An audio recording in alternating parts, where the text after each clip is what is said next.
Okay, so welcome to class. I know we have only 2 students here, so it's good and bad. I always like to have more, but this is good because it'll serve as sort of a tutorial, and we can focus and be a little easier on you guys. Welcome to class. I'm Professor Strafacci. I gave you my welcome information in the course shell. I'm a professor of economics, finance, statistics. I have undergraduate and graduate degrees from St. John's University. I'm currently finishing my doctoral work at Pace University in New York. Been published a number of times in economics and finance. I was on Wall Street in finance for many years and have vast experience in arbitrage and modeling and the markets, just about everything you could do I've kind of done in this venue. And it's what I've done for a long time, and it's a passion for me, especially the issues of modeling and statistics and the kind of stuff that we're going to be learning in this class. So it's really a pleasure to be working with you. You have in my welcome announcements my information. You can also text me if there's a more immediate concern at 917-613-9725. If there's an immediate concern, text me, add your name, add whatever, any issues you're having, and we will address them, I don't want you to fall too far behind. Now, let's, and again, we could set up a call, we can get to talk one-on-one. There's only 3 of us. A couple of things I want to go over. This is the Blackboard, and this is the course shell. So let me share my screen.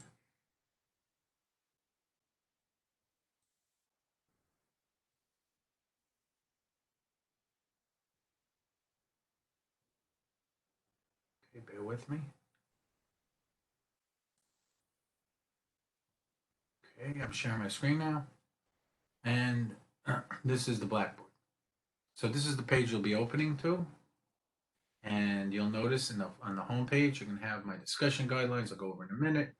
I have the discussion rubric, so you understand how I grade the discussions. Now, there's only 2 of you, so I'm going to, ask you to work together. When it comes to discussions, obviously, put up an original post and one response. The original post, let me this up for a minute.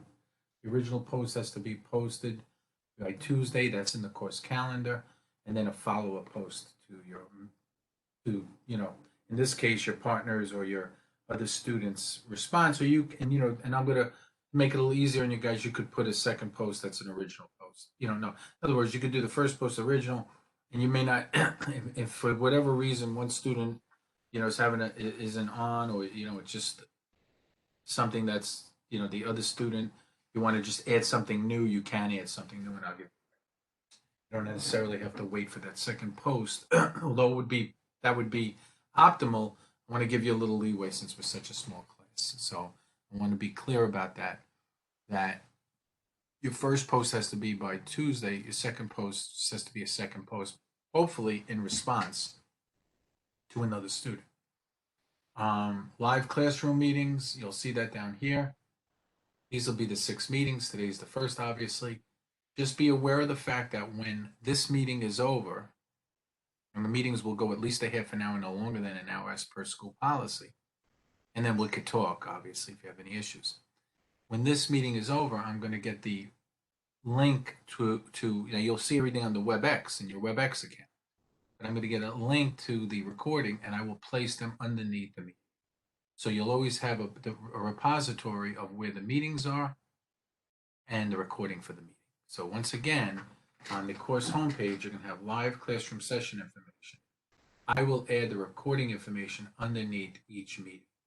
So you have a record of the meetings. If you want to go back, what did we do in the second week? What did we do in the first week? It's all there. In terms of discussion rubric, you're going to make an initial post and a reply post. Okay. And I'm going to be looking, generally speaking, in these classes, students do pretty well with these. If you've read the chapters, if you've done the preliminary work, this is a good chance for us. I'm just going to open a window.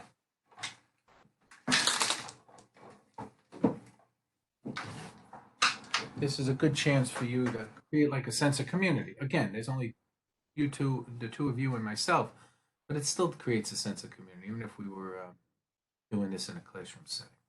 So it's really important that you know, participate in that. It's a great opportunity, and maybe well, I always try to look at the positive. Positive here is you're almost getting one-on-one in um, attention.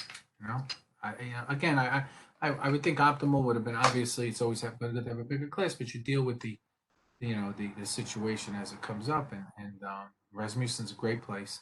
They really put a lot of effort. I got to tell you, I'm just beginning with the school, and the training alone was superb. It really was.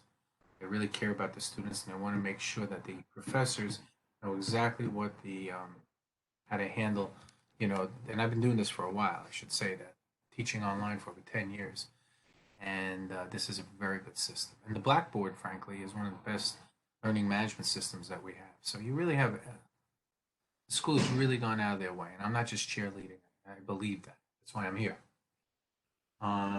Okay. So that's now discussion guidance. What do I expect? Again, it's a small class, so we adjust. But I want a real substantive discussion post, something that's meaningful, not just I agree but something that adds to the discussion. And don't wait till the last minute. Try to tackle these things as soon as possible. It's really important you do that because it gives you some time and, it allows you to really get the most out of this, and so my advice is again not to wait to the last minute to do these things. And I put that in there, and that's not just for this class; that's for every class I teach. I do a lot of them. Obviously, if you need to contact me, there's my number again. There's the discussion rubric, and these are the course requirements. And I included that also on the introduction page. Check the announcements area every time you log in. This is where I'm going to post updates and any kind of. I might also put like an additional uh, file that I created or some notes that I created, but definitely do that. Post an introduction. I'd love to hear from you. I'd like to meet you in the student lounge. Read the syllabus carefully. We're going to go over that in a minute. Check the calendar for important dates. All the dates will be on the calendar. Any questions you have are in the general course questions. Click on the resource tab to find valuable resources. And these are all for assistance in different projects. And to begin the course, click on that and follow along. Okay, so this should, hopefully there's no questions on that.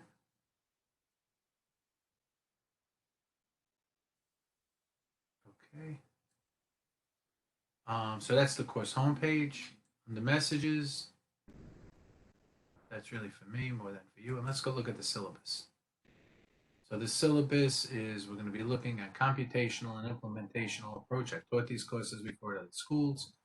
Obviously, it's the first time here at Rasmussen, but I like what I see. It's we're using the Pope text. The author is Chris Pope. A lot of it is, almost all of it is Excel related. So you really need to get familiar if you're not with Excel. That's crucial. So there are, as far as Excel goes, there are myriad, tons of good, hopeful videos that are on YouTube that'll help you with just about any aspect of Excel. We're going to be studying financial valuation simulation. We're going to be doing things like net present value, Black-Scholes option pricing model. This will all become clearer as we move through the weeks. We're going to do regression and time series. I have my own video channel, so I'm going to just go to it real quick. And I included it in my welcome. I would suggest that you just go on and take a look at it.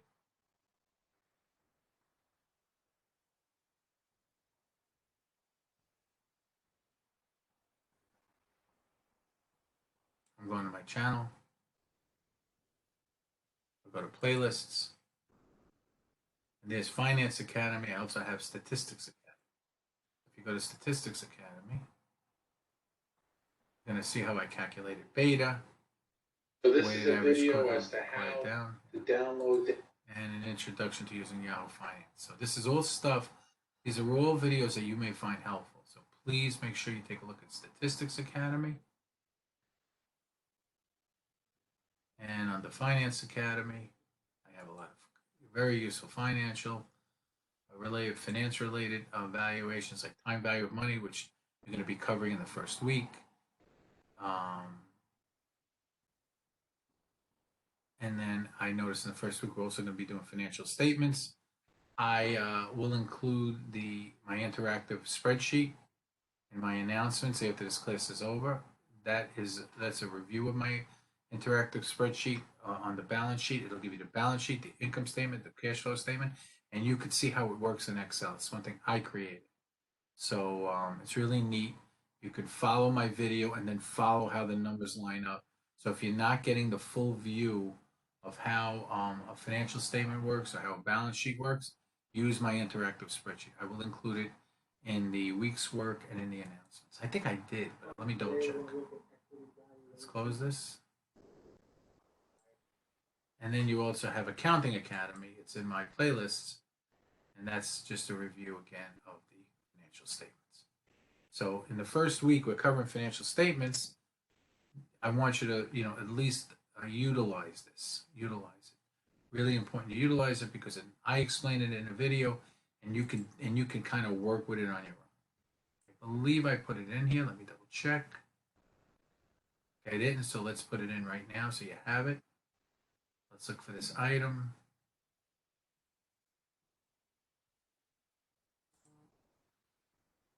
Bear with me.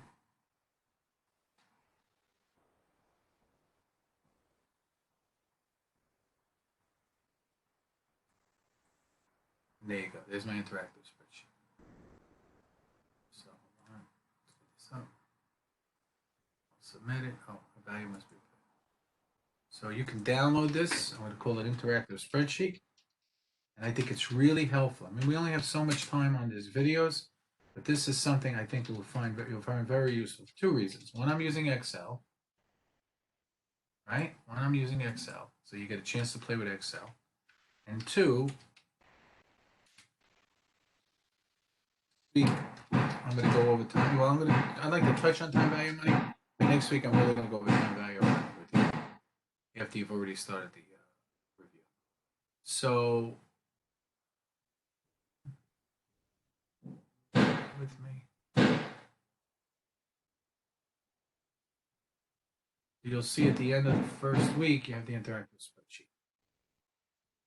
Okay. Any questions, let me know. I'm going to put that at the top so you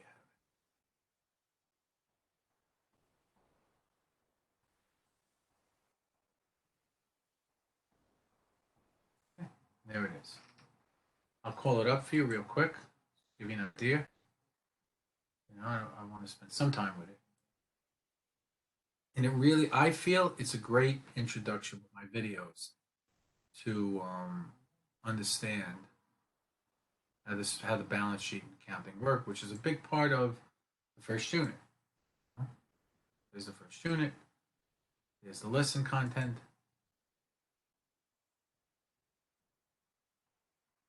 And you're going to definitely need to know how balance sheet works to do some of these things. Okay? And there's some great stuff on using Excel. Great stuff on using Excel. We'll leave that up there for now. Okay? So, once again, I'm going slow so we don't miss anything. There's my interactive spreadsheet. Should be in the first unit.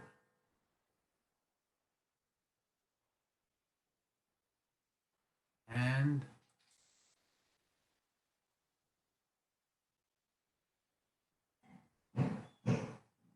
then I'm going to highlight my YouTube channel again, even though I included it.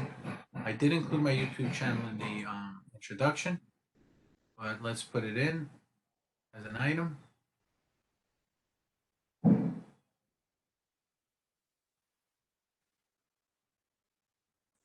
And you can gain access to all of the different channels there.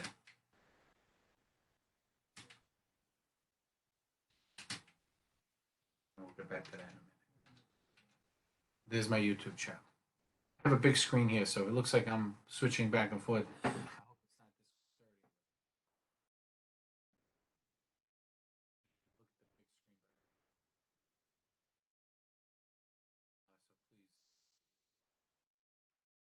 that on top too. So now you have everything. You have at least what we need to begin with.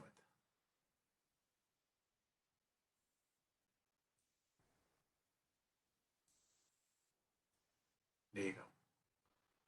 And so let's get back to our welcome. So I'm going to go back to the syllabus, come back to this after.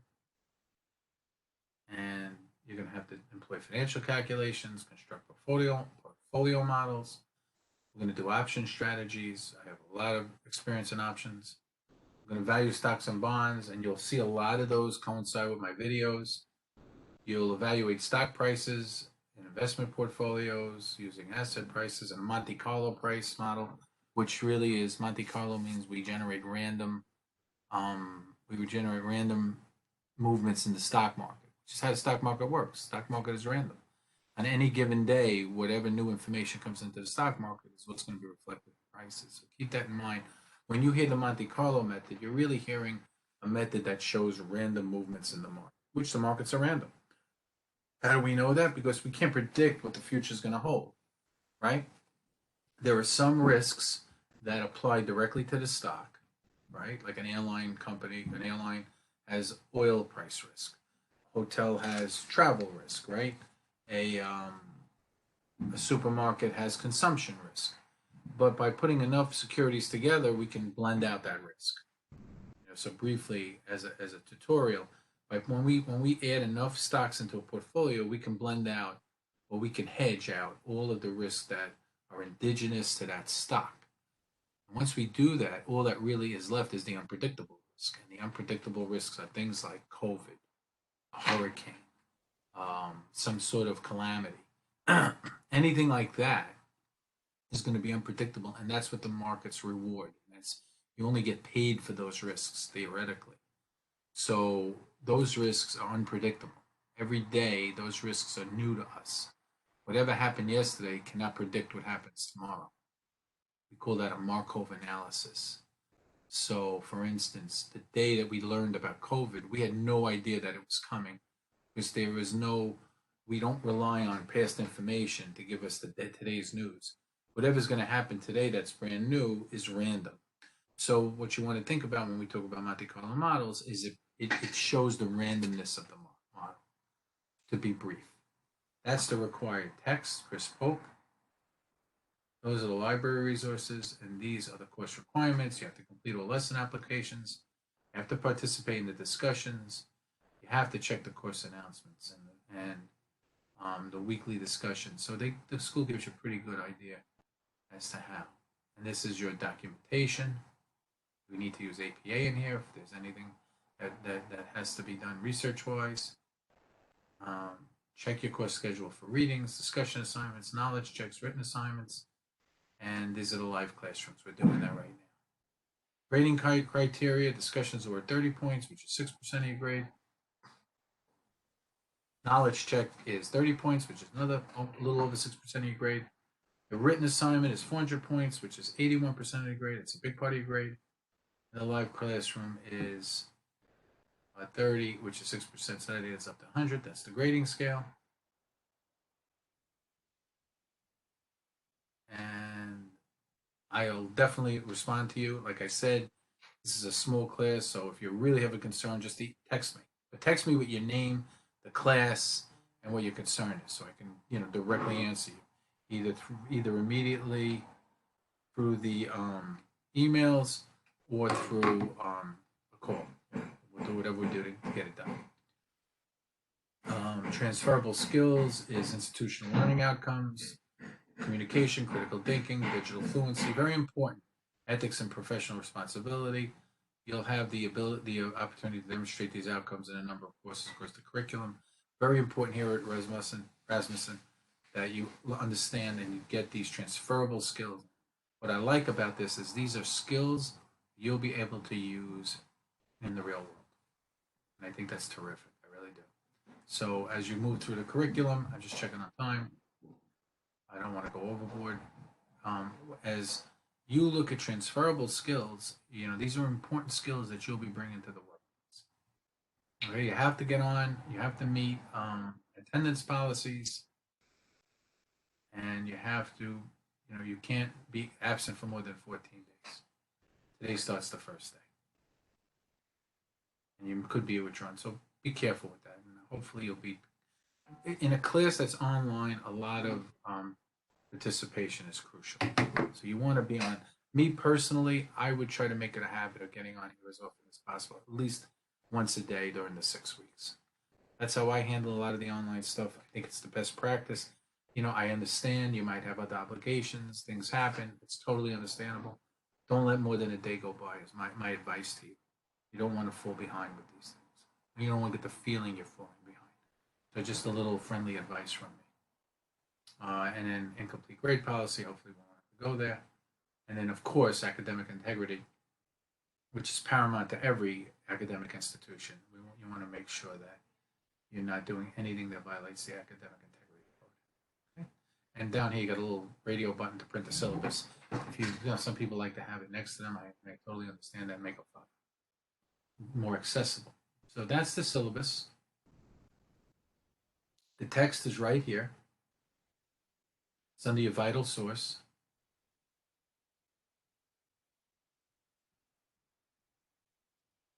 That should be coming up soon. I'll let that go for a minute. And there are discussions. But you should also have access to the discussions through your you should also have access to the discussions in each week. And there are the questions.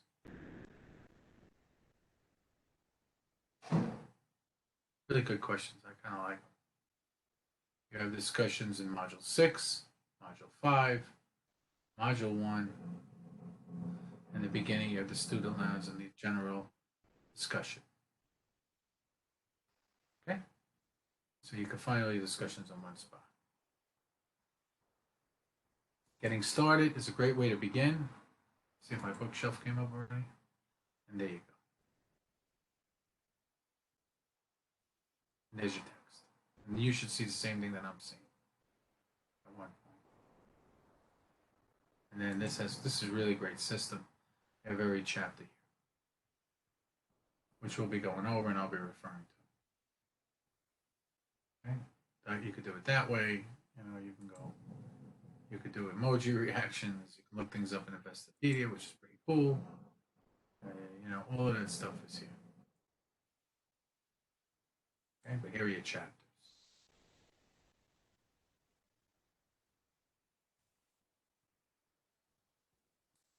Chapter 6 is one of our first chapters we go over.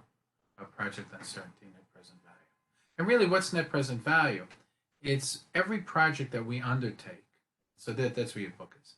Every project that we undertake has a series of cash flows, right? If you're a business and you undertake a new project, you're going to have income from the project. You're going to have expenses. And that's why you want to learn the accounting end of it. And after those expenses come out, you're going to have profits or cash flows.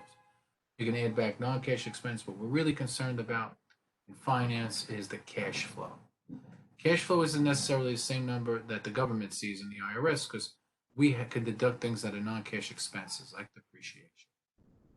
So for instance, and that's a topic we'll get into. So for instance, we earn money on a project. We take out the direct expenses that we write checks for, like insurance and labor and equipment and all that stuff, general administration, accounting, legal. But then there are expenses that we don't lay money out for, but the government allows us to deduct, like depreciation.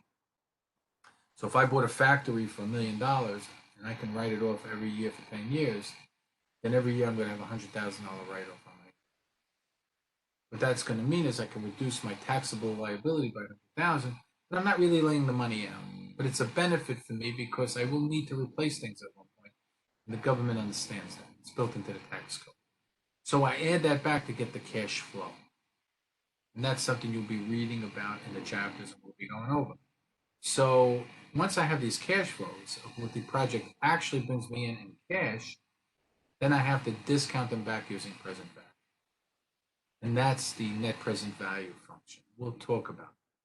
But basically, it's a way for me to take cash flows over a certain period of time on a project or in the firm and discount those projects, those cash flows back until today's dollars to see what my firm is worth or what the project is worth. Okay? So it's real interesting stuff. Okay, so we talked about that. There's getting started. There's your welcome. And there's your course schedule.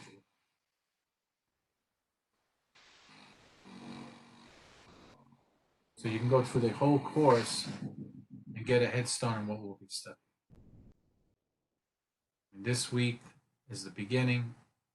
So we're going to be doing what constitutes a good model, the live classroom, which we're in now, and any additional.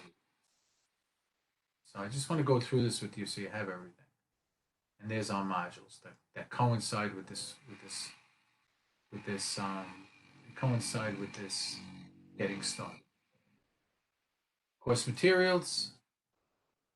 And there's your financial model text.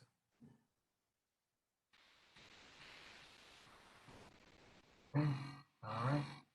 Any questions? Well, you're not on today, so that's kind of ridiculous. But I hope there are no questions. So any questions, just contact me.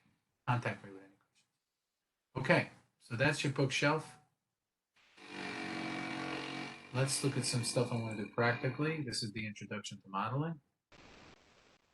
Building a model begins before opening your spreadsheet. You have to think about the model. You have to think about what you want to do. You're building something, right? So if I was looking at my budget, I'd have to think about my budget first. I want to think about what my assets are, what my liabilities are, what my monthly expenses are. No sense in starting a model until you've thought about the details that you're going to need in it.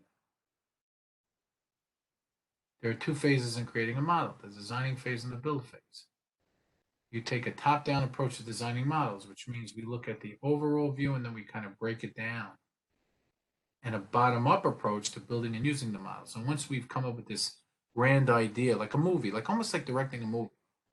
You know, you don't start directing a movie or coming up with a movie by thinking about every scene or writing a book for that matter. You do it by creating an arc. This is what my story is going to be. Here's how it's going to start. Here's where the challenges are going to be. Here's how I'm going to resolve it. Right? That's how you write a book. You know, that's how classic screenplay, classic storytelling, right? Let me set the stage for you. Let me show you the challenges that the protagonists are going to face, and then here's how it ends. And that's a top-down approach, right? I know what the story is. I know what the overall objective is. I mean, let's look at a movie like Forrest Gump, right? The overall story of Forrest Gump is he's a guy who's like a special guy, right? And he has all these life experiences. It also leads you through many parts of our history and how he's involved with that. He's almost like a fictional character, right? And so they tell you the story of this period in time through the eyes of this Forrest Gump.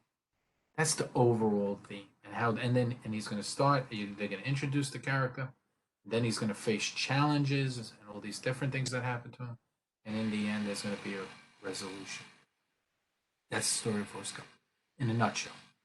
But then to build a movie, we have to have scenes. That's the bottom up approach.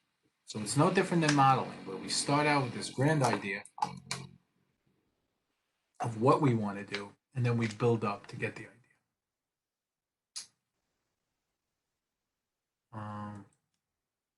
And so we have a purpose, a structure, outputs, and calculations. We have to consider what the use of the model is. The same way we would consider what the audience for our movie is.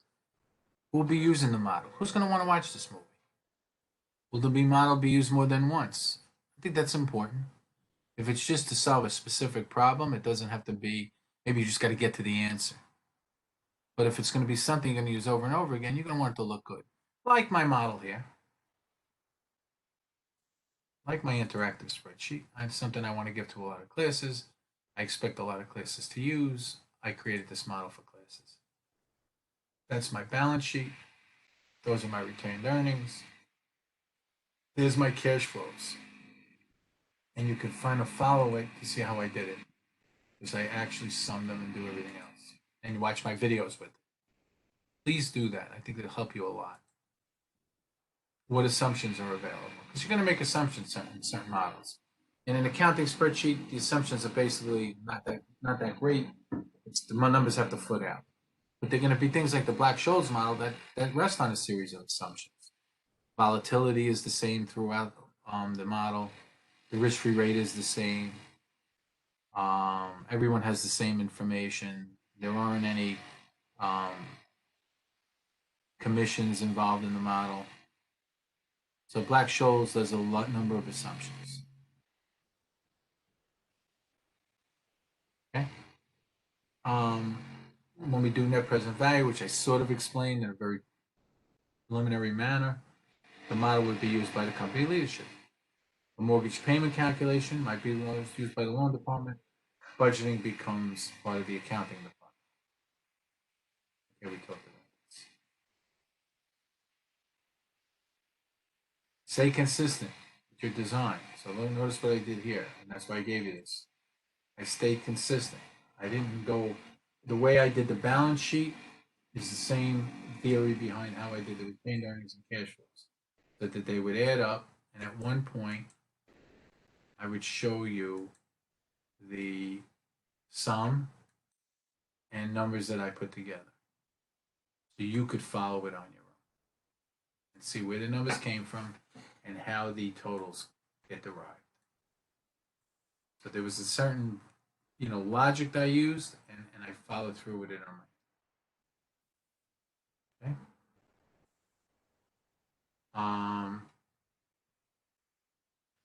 And model building is iterative, which is an important point. Model building just doesn't, it's like building a house. You don't just build it all at once. You sit with the foundation. You start to put all of the electricity, the plumbing. You build it in stages. Then you start to think about design. And then you start to put up sheetrock after you've built your foundation and your main load beams, right? The load beams are the things that hold up your house.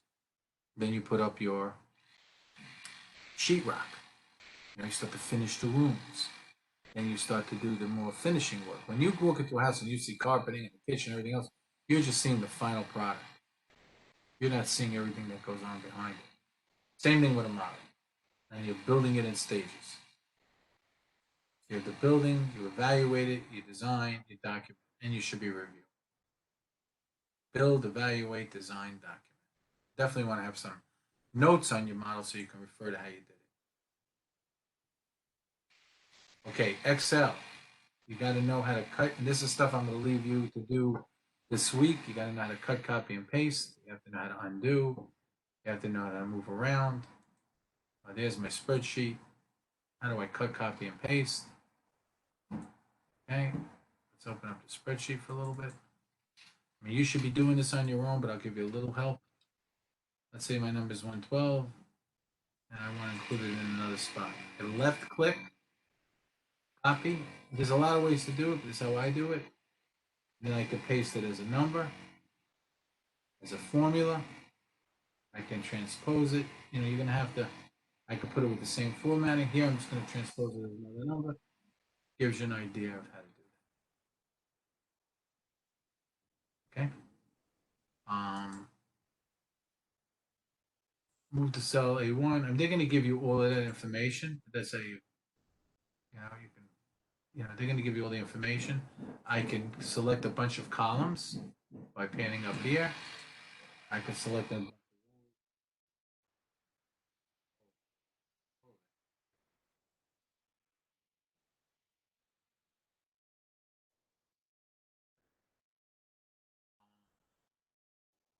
Excel is a terrific situation. It really is.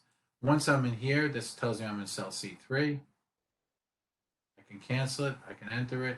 I can look at a function. So say I want to look at net present value, which we're going to talk about. Well, I know I have a project that generates 200 million in the first year, 200 million in the second year. Sorry. Notice it's consistent with what you see up here, and 300 million in the third year. So this would be year 1,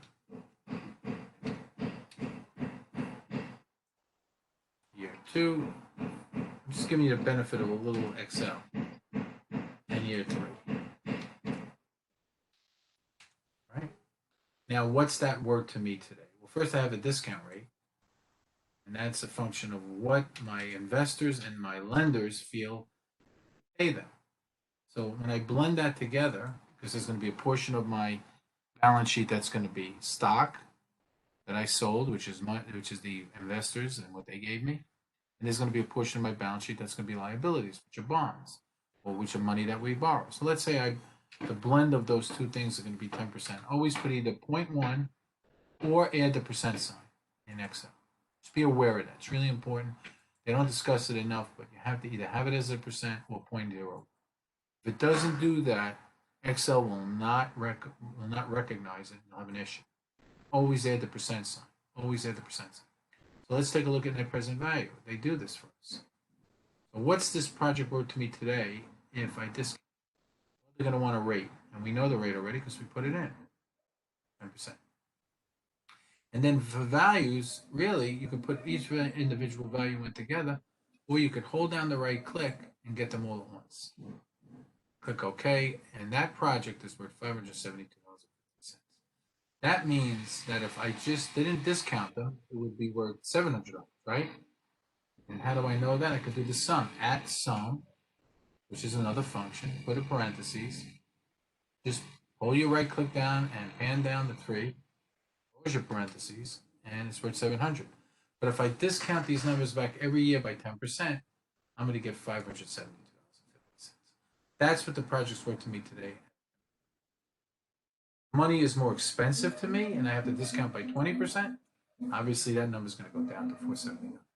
If my company is doing very well and the investors think that my cash flows is steady, because that's how you determine how much I have to give you, right? If I'm running a McDonald's, I'm pretty good. I got a pretty good shot at keeping my business going. So McDonald's might pay you an 8 or 9% rate of return, whereas your own hamburger joint, your own hamburger stand will maybe get you 30%. So let's look at my discount.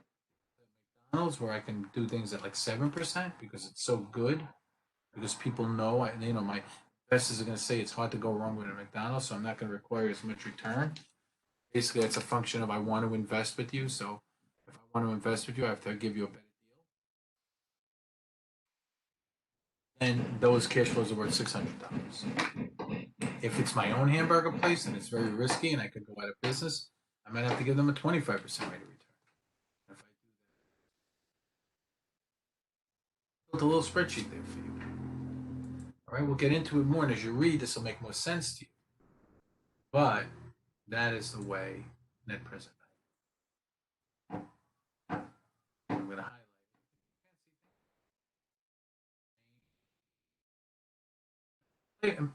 Feel free to experiment. Because, like if you play, I'm not a video game guy, but my sons have been playing it.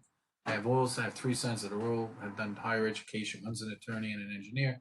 One's got his PhD in bridge design, and he got his MBA, and the other guy works for the Securities and Exchange Commission. We really prize education, and that's why I love education. But there's a lot of things here that you can do. So play with it, just like you would with the stuff, like anything you're trying. And you could do in Excel, you can do charts. We'll get into that. You could do tables. You can draw if you wanted to. Okay, put that out for a minute. You can undo. They talk about that. That's undo. And that's move forward. Those 2 circles will have you undo things.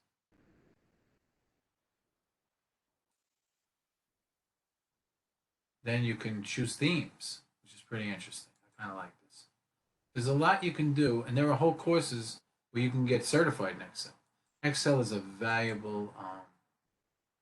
Excel is really a valuable tool to do a lot of things in the business world. Okay, notice I changed that around. You can pick a different theme. Notice I pan through, the themes change.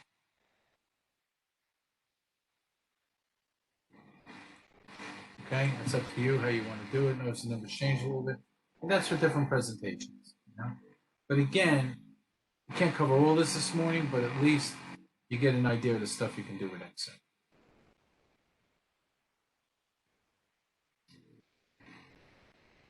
Any questions on this, just email. Going back to my interactive spreadsheet, same thing. Go through it. go through the videos.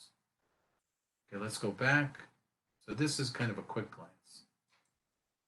Those are different keys you could use. If you don't want to hit those little circles, you could do Control Z to undo. You do Control Home to move to cell 1. So I'm down here, and sometimes spreadsheets could get huge. I work with spreadsheets with thousands of cells when I did research. So let's say I'm down here.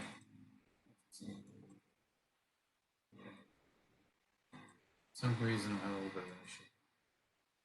But if I hit Control Home, I'll go right to the first cell.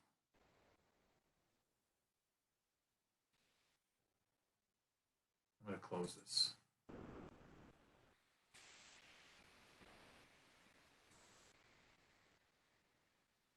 Okay, I'm going to open a note. Sometimes, you know, when you're in another program. Okay, so now let's do, so I'm down here. Let's say I'm down in cell, 10,000. I'm down all the way down here.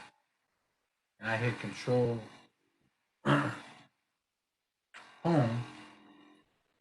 That will take me, you can't see my screen, but it'll take me right up there. It takes me right up to the first. So I can go right to the top. Alt Enter starts a new line in the same cell. Control with a semicolon, you can enter a date. That's pretty useful. Sometimes you have to remember the date. And in modeling, we from time to time use dates. So if I use Control with a semicolon, I get today's date. And that's pretty neat. You didn't see what I did, but I hit the Control button and the semicolon, which is really neat. And at least I get today's date and I can get started if I want to date something. Okay? Or I could change the date. You know, by doing that, I can also change the date. So I could say, well, what if I want to use 11.5? Let's put 11.5 in there. And I could, so I don't just have to use today's date. It's a great format for me to use any date. What if I want to use 19?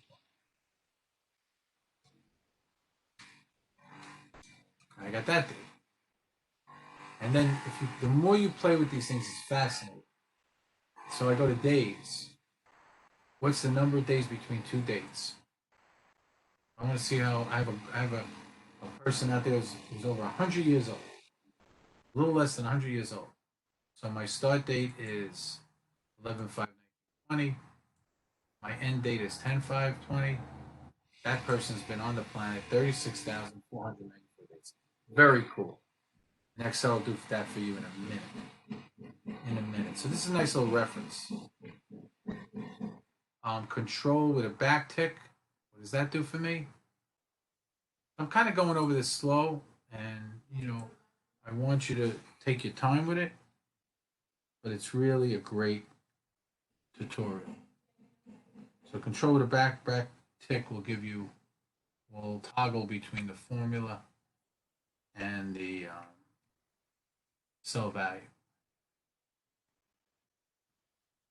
Why that happens? See, now I can undo that by just going up here. Okay. Why that happened, I'm not sure. Oh, there it goes. There you go. And that'll tell you what the formula was. So Control with the little back tick will show you what the formula was I used. So you can actually look up the formula instead of just the.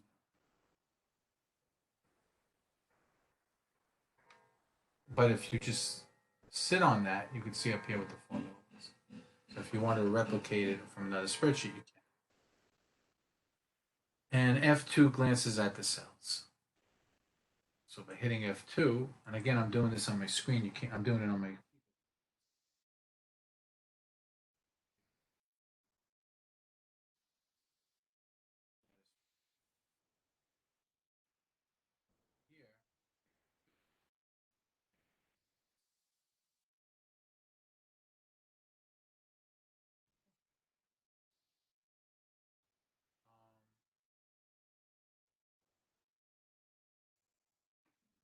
Over 400 functions. Of course, you have to spend some time with Excel. But once you do, it's a very rewarding thing. Do a lot with it. You can do logical functions. If this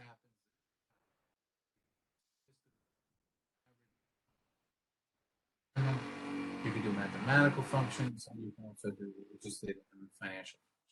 So this is a good overview of the different functions we're going to use.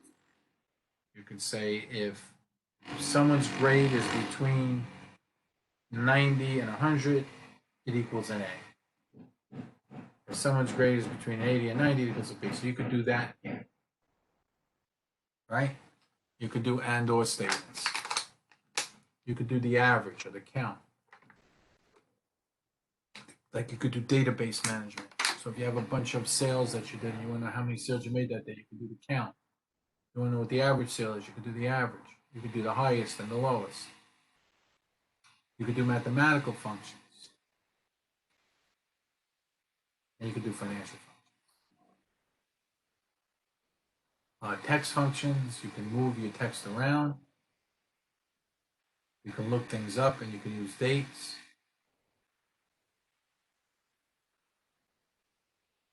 You can find if there's a blank cell or anything else. And if you're using a lot of data, that's going to matter, right?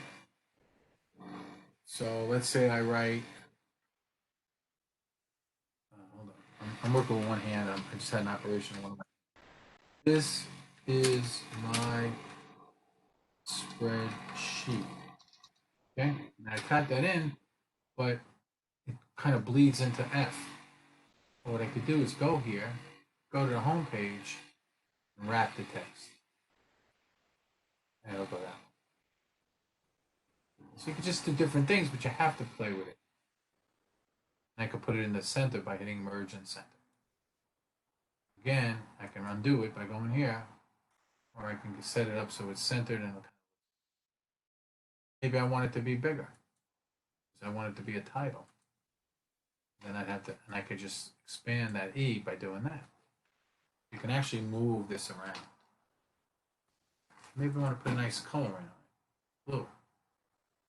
There you go. Maybe I want to change the letters. Yeah, so, let me get that up there. Okay, that's not too pretty, but maybe let's try yellow. There you go. So you could do a lot of different things. And I could change the font, just like you can in Word. Yeah. So a lot of different things you can do. And finally, there's your functions. I went over that. Okay, so time value of money, all this stuff, I'm going to stop here. We're going to go over this next week. But if you want to get do everything you see in the lesson plan. But once again, if you go to my playlists and you go to Finance Academy, I have a whole thing on time value of money, which you'll find very useful, and other students have found useful. Time value of money using Excel. I would absolutely spend some time with that. Absolutely spend some time. Okay, just going back. Once again, to look at Module 1 before we wrap up this morning. There's your interactive spreadsheet. There's the live classroom. I'm going to be putting this recording in the course homepage. There's your lesson content. And there's your assignment. So please start working on it. Contact me if you have any issues. And I look forward to seeing you next week. Have a great day.